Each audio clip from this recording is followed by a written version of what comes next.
I have in front of me, they go to landfills. Um, People are best, if they want to engage voters, is to go door to door and face to face and not rely on signage. Um, the town of Yarmouth just January 9th passed a bylaw to ban all political signage within their boundaries unanimously. The president of NSFM, Mayor Mood, obviously is part of the town of Yarmouth as their mayor, endorsed it. Um, Lunenburg as well have gone this route. I think it's something that's worthy of consideration. Okay, thank you. Yeah. So would you make a motion to request a review of the current sign policy by staff and provide a recommendation to the March 30th council meeting? Or did you have something else in mind? I would be pleased to make a motion that we ban all plastic election signs within the town of Kentville.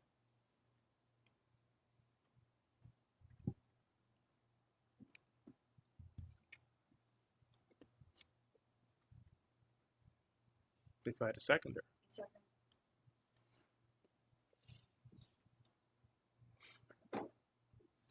So, Your Worship, Certainly, Solicitor. I could comment. Now that the motion's on the floor, I think this is something that before council were to adopt it, council should get legal advice on. To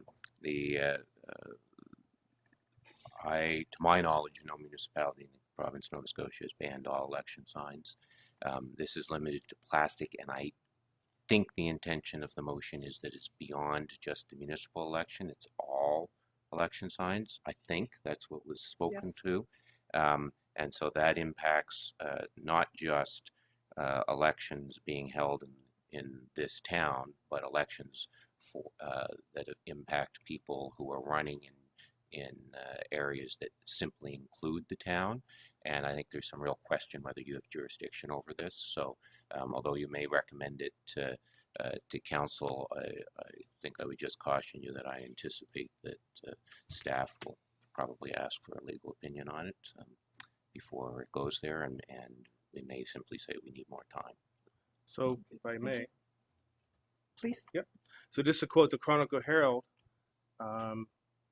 it says at the January 9th meeting on the issue of banning campaign lawn signs during this year's upcoming municipal election, but also extending that ban to provincial and federal elections as well. That's the quote.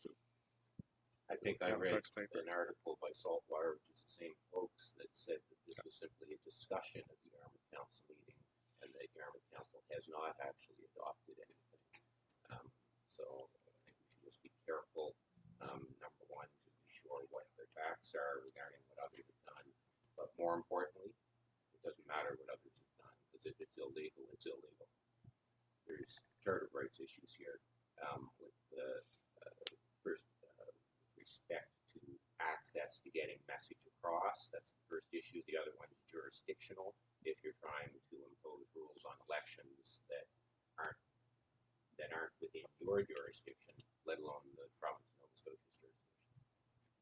Again, I'm just following the town of Yarmouth, their model, Jim Kushu's, the CEO's comments.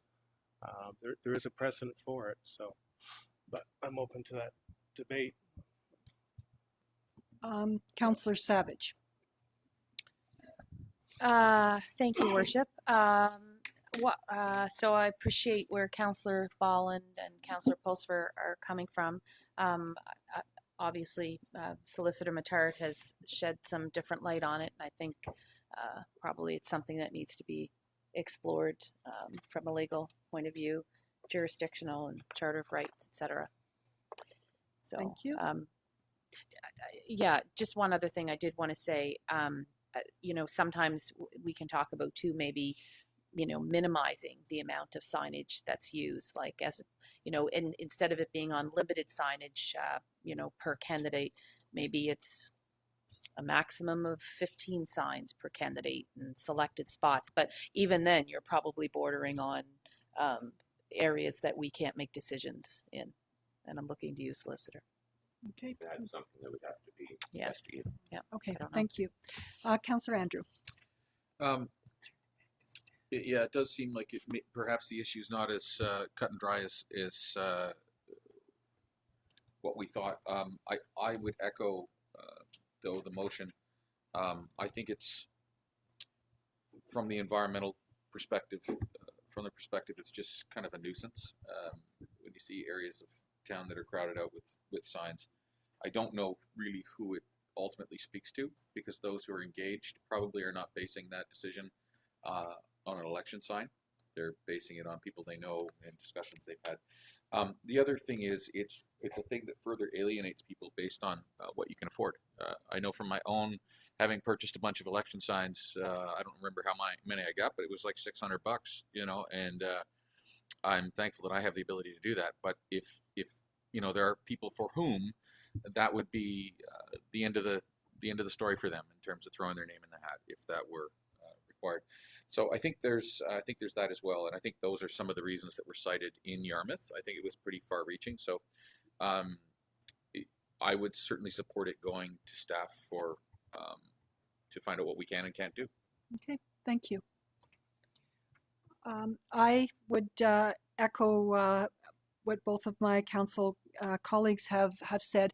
When our solicitor gives us a legal opinion, I think that unless it's emergent, which is not, the election is not until October, so I think that we have enough leeway that I would not support this motion as it's written right now, but to send it back to staff to determine what we are legally able to do in the banning of plastic signs or reducing, but you know, getting a handle on it, I guess, is the point. So, is there any for Councillor Pulsifer? Thank you. There's certainly no harm done in getting more information. I think we can, you know, make perhaps a better based decision on this. The charter, right? Well, the federal signs, I believe, I really didn't consider that, you know, and now that that's been presented, it's a little bit of a different picture then. So, you know, I definitely feel that a little more information would be helpful. So I agree with that. So, Councillor Bolland, it's your motion. Do you wish to modify that motion to send the review of the current sign policy to staff and provide a recommendation? Just a question legal through your worship to the solicitor. Certainly.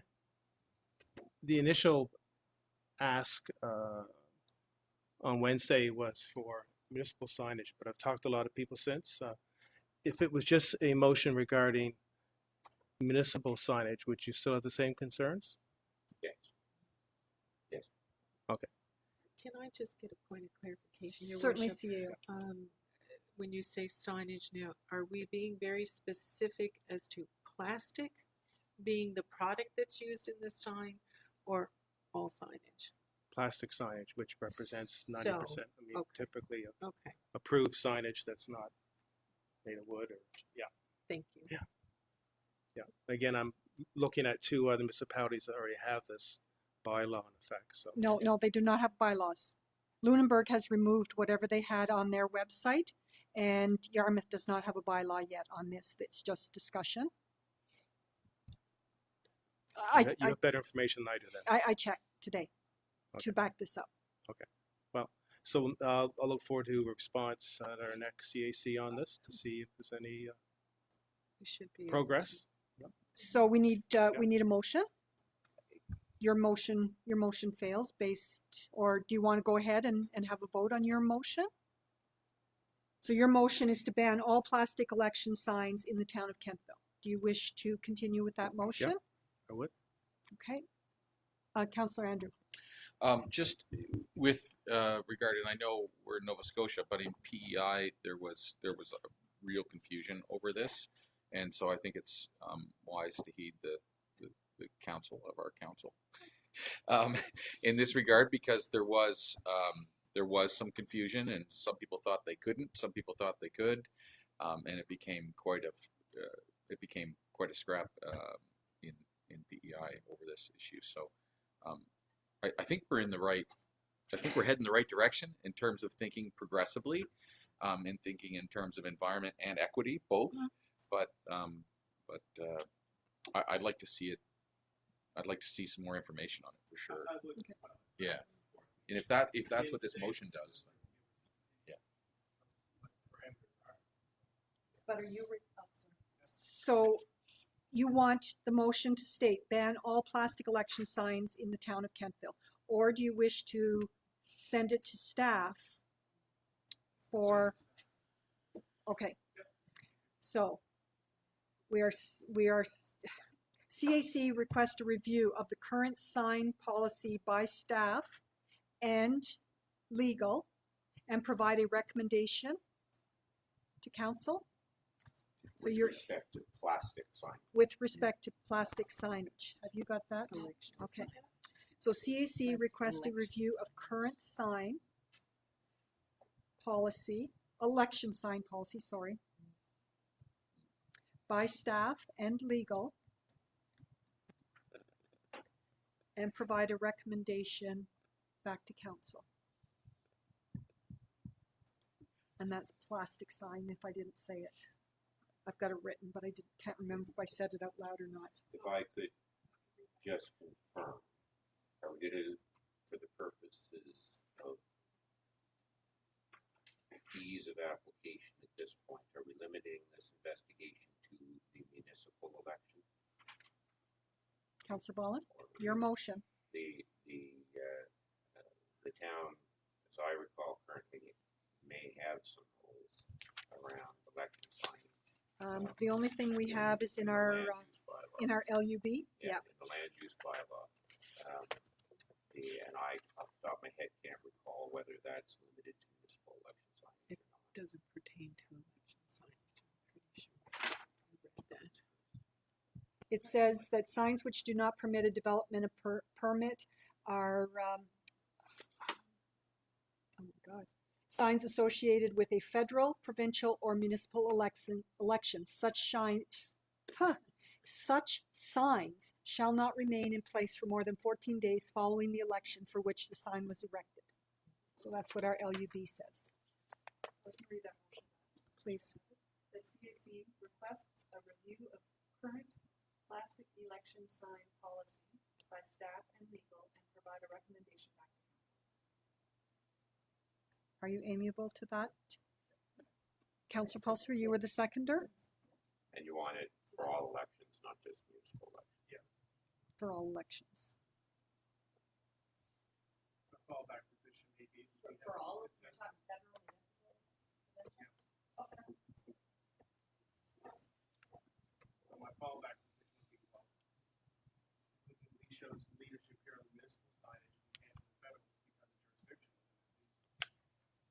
We're helping out candidates who have deeper pockets than some people do. Environmental. Are we ready for the question? Question. I have no idea what it is, please. Jennifer? The Council Advisory Committee requests a review of current plastic election sign policy, bracket, all levels of government, bracket, by staff and legal and provide a recommendation back to council. Thank you. Brackets permitted in motions. Sure. Yeah.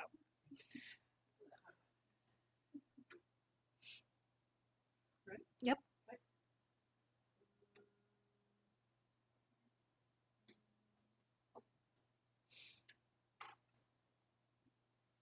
Voting is now open.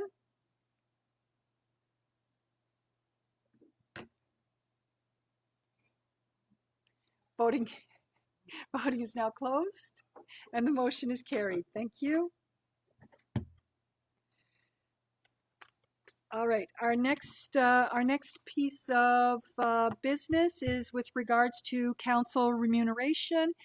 So typically there is a policy review done in each year of an election, so that everything is updated. A market study is done of like towns, so that the new council If we wanted to give them a pay raise, we can do that, but we don't give ourselves a pay raise. So we're looking at this, or we're having staff look at this and make a recommendation to us for the next council, because as you'll recall, when we were elected in 2016, that document had just been reviewed, and that's still the numbers that are sitting on the tables.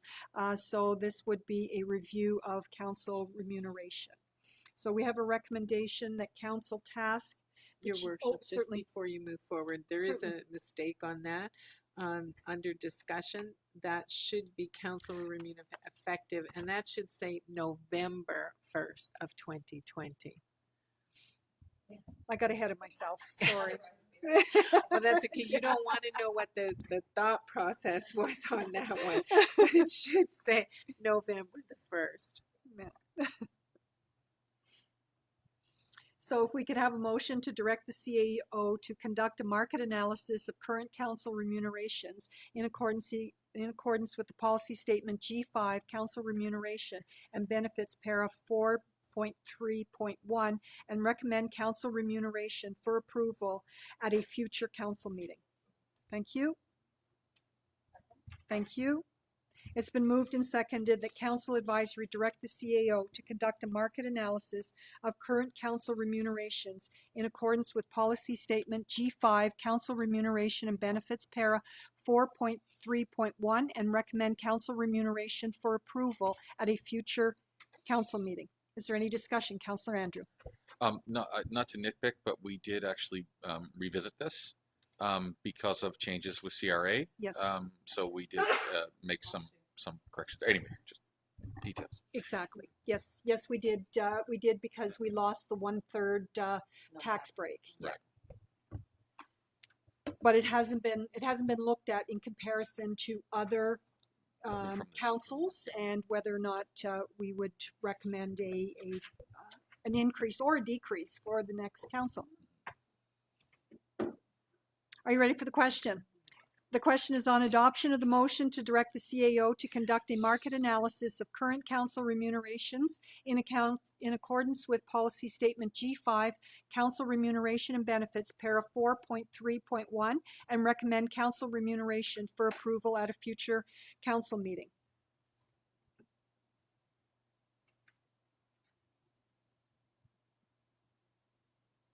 Voting is now open.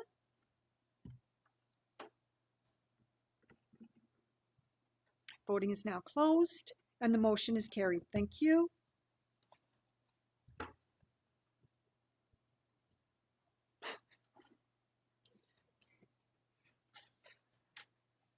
All right, our next piece of business is with regards to the King's Transit 2021 budget. We're all here for the presentation.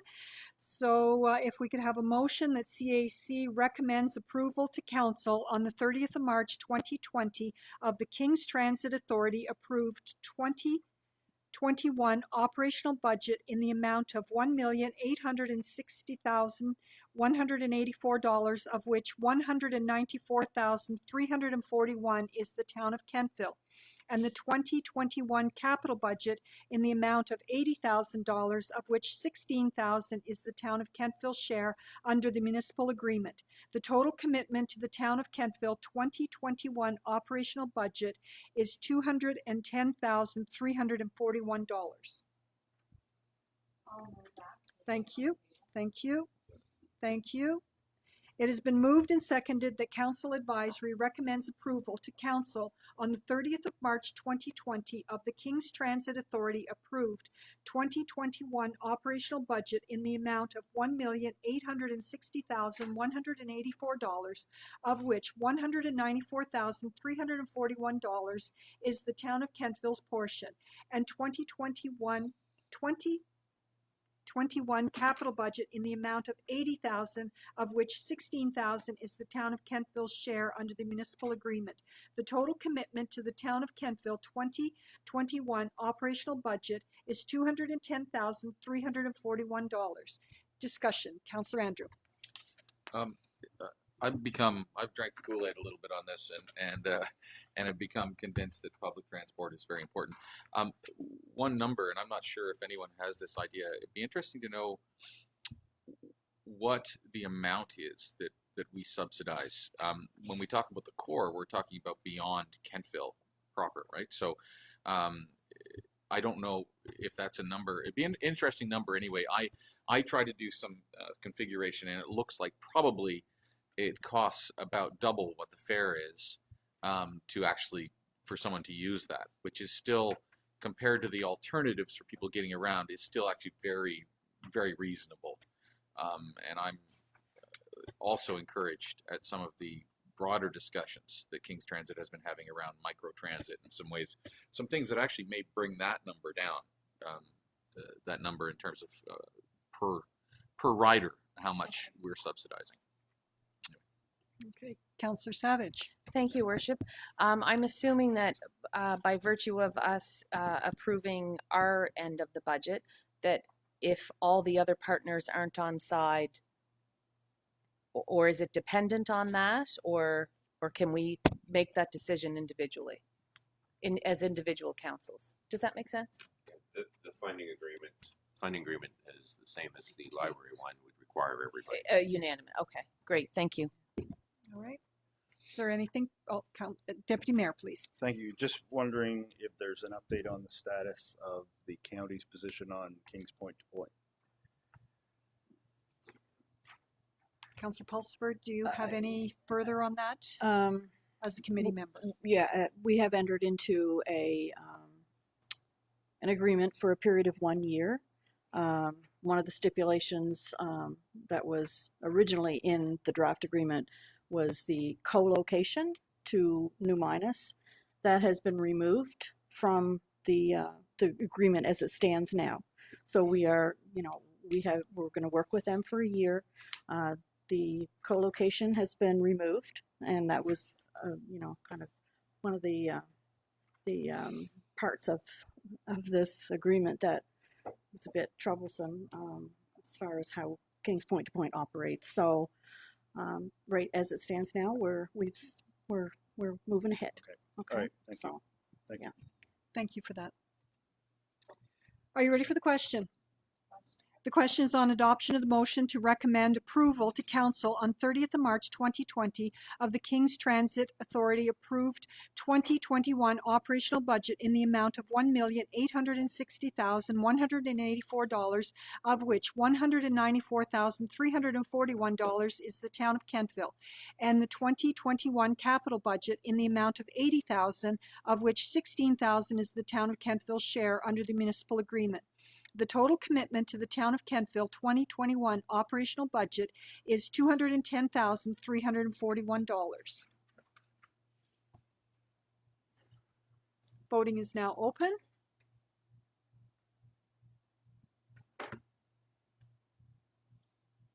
Voting is now closed, and the motion is carried. Thank you. All right, and our next item of new business is climate emergency. And again, Councillor Bolland, you brought that to the table. If you could speak to it, please. Thank you, Worship. This is a very simple declaration that we should endorse and embrace. Everybody knows about climate change. It's on the news every day. We've been dealing with it here with our Dykelands, White Wan, etc. I think it's time that the Town of Kentville sends a message to our residents that we do recognize that there is a climate change emergency. So our residents know that it is on our radar, and it's part of our wheel, and it's part of our best practices. The Town of Berwick passed acknowledgement of the climate change emergency last October, Wolfville last May, and I think the county is about to. I think it's just time that Town of Kentville declare that we recognize it as well. Thank you. Are you making a motion? Yeah, so I have a motion that the Town of Kentville acknowledges and recognizes on behalf of its residents that a climate emergency is real and must be addressed. The Town of Kentville will take all reasonable steps within its ability and resources to reduce our carbon footprint.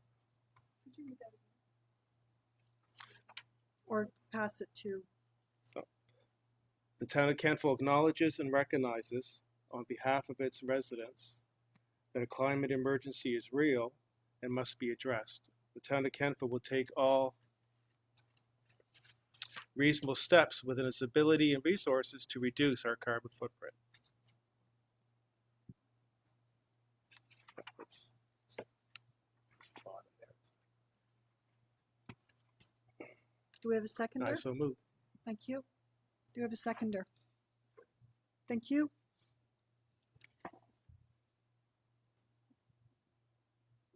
It's been moved and seconded that council advisory recommend to council. That it acknowledges and recognizes on behalf of its residents that a climate emergency is real and must be addressed. The town of Kentville will take all reasonable steps within its ability and resources to reduce its carbon footprint. Thank you. Discussion, Councillor Savage. Thank you, Your Worship. So the part of the motion that says the town of Kentville will take all reasonable steps to reduce carbon footprint, what does that mean for staff to ensure that that motion's carried out? I'm looking at that aspect of it. What impact does it have on your workforce? That's not something I can answer right off the top of my head, because I guess my first question is what constitutes the climate emergency? So, Okay. You know, what steps and where is an emergency? What constitutes that? So that we can determine as staff what we have to do in order to follow that definition. I guess it would be very helpful if we had some more information at this point. Thank you. That's more what I'm asking, like in terms, I'm just taking your wording saying, you know, reasonable steps to reduce the carbon footprint. What does that equate? Like, what does that mean? What does it equate to for, in terms of expectations from staff? I'm sorry, I'm directing it to you. I probably. No, that's fine. Okay. And that motion is a massage version of the town of Berwick's motion of a year ago. So currently the town of Kentville, we have a no idling policy for our vehicles. It's currently policy. We have done energy retrofits here in the town. So I think when the town hall is closed, the lights go out. So really it's nothing more than we're doing now. But I think it's important that residents know that we recognize there is a climate change issue, and we'll continue to do as we are still doing, but we'll still have in our decision-making wheel, the environment is part of our decision-making. So it's no financial burden on staff or anything. It's basically, let's continue doing what we're doing, but let's tell our residents that we acknowledge there's a climate change issue, that we're not blind to it. I mean, Wolfville has acknowledged that Berwick has, a lot of municipalities have, so it's not a big issue, but I think for a lot of residents, they are concerned, do we recognize it? And again, we practice a lot of green practices in our daily operations, so there's no big change in that. Okay, thank you. Councillor Andrew. Yeah, I would share just a concern that it's far-reaching and open to a lot of interpretation. So I just wonder, like, there are municipalities across the country who have made these kind of declarations, and is there kind of a standardized understanding of what that means to become an ally with the movement, if you will? Like, is there, and is it possible for staff to bring us some information on what that might mean? Because I sense some apprehension from. No, not apprehension in the sense that I think it's very clear with staff with regards to your comments about, you know, how we're being cognizant as we move forward of climate change and the things that we're taking into consideration. I guess my hesitation is how do we determine what's an emergency if that makes sense. So just the word emergency, I guess, is what is somewhat hard for staff to determine what would constitute an emergency. But if council direction, as it already has, is that, you know, as staff proceeds and we make plans with our trails and our replacement of you know, equipment, our building renovations, that we're very cognizant of climate change and we do everything we can to offset that carbon footprint, then yes, we can continue that work and develop our policies. I guess my only hesitation is the terminology emergency. Your Worship, I just wondered if Jennifer can put that motion up on the screen. Doesn't have to be open for the vote, but if we can look at it. Because what I heard, I believe the last part of it has been carefully crafted, but I just wanted to see the wording. With the exception of changing the word Berwick to Kentville, this is the same motion that passed in Berwick.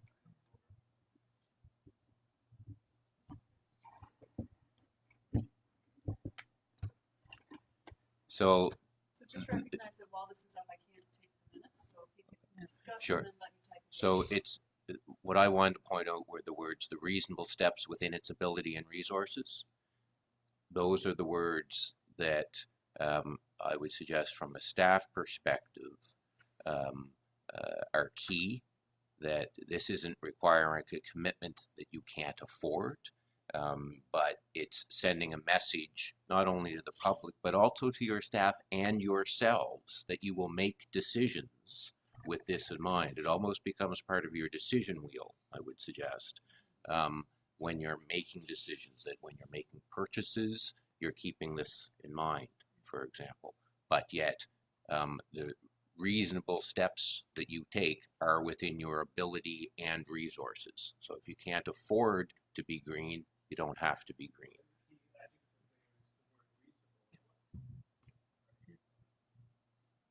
Thank you. Deputy Mayor, please. Thank you, Worship.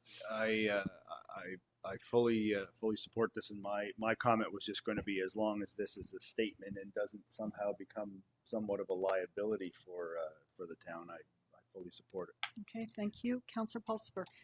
As well, I was going to perhaps reiterate that it is an awareness, that we are aware.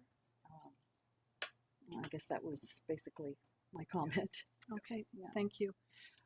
So I put some words together because I've been thinking about this quite a bit with the work that we've done, with the work that's being done here in the town.